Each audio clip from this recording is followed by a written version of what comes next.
Ayan, para sa mga negosyante. Paalala po, buwan po ngayon ng January. Matumal po ngayon kasi katatapos ng Pasko, katatapos po ng mga gastusan. Kaya po yung mga bayarin natin ngayon January, dapat po napag-ipunan na natin noong December para hindi na tayo ng problema. Kasi ngayong January, talagang sobrang tumal. Kaya kung wala kang naipon, nung panahong mabili ka, ang hirap po ngayon. Kasi ang dami mong bayarin.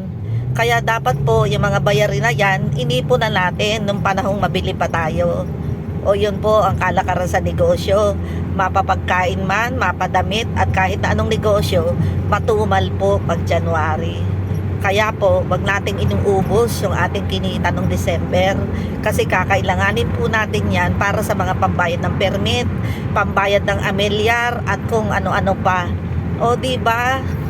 Kaya yan lang po ang tips para sa mga negosyanteng kagayad ko. Have a good day!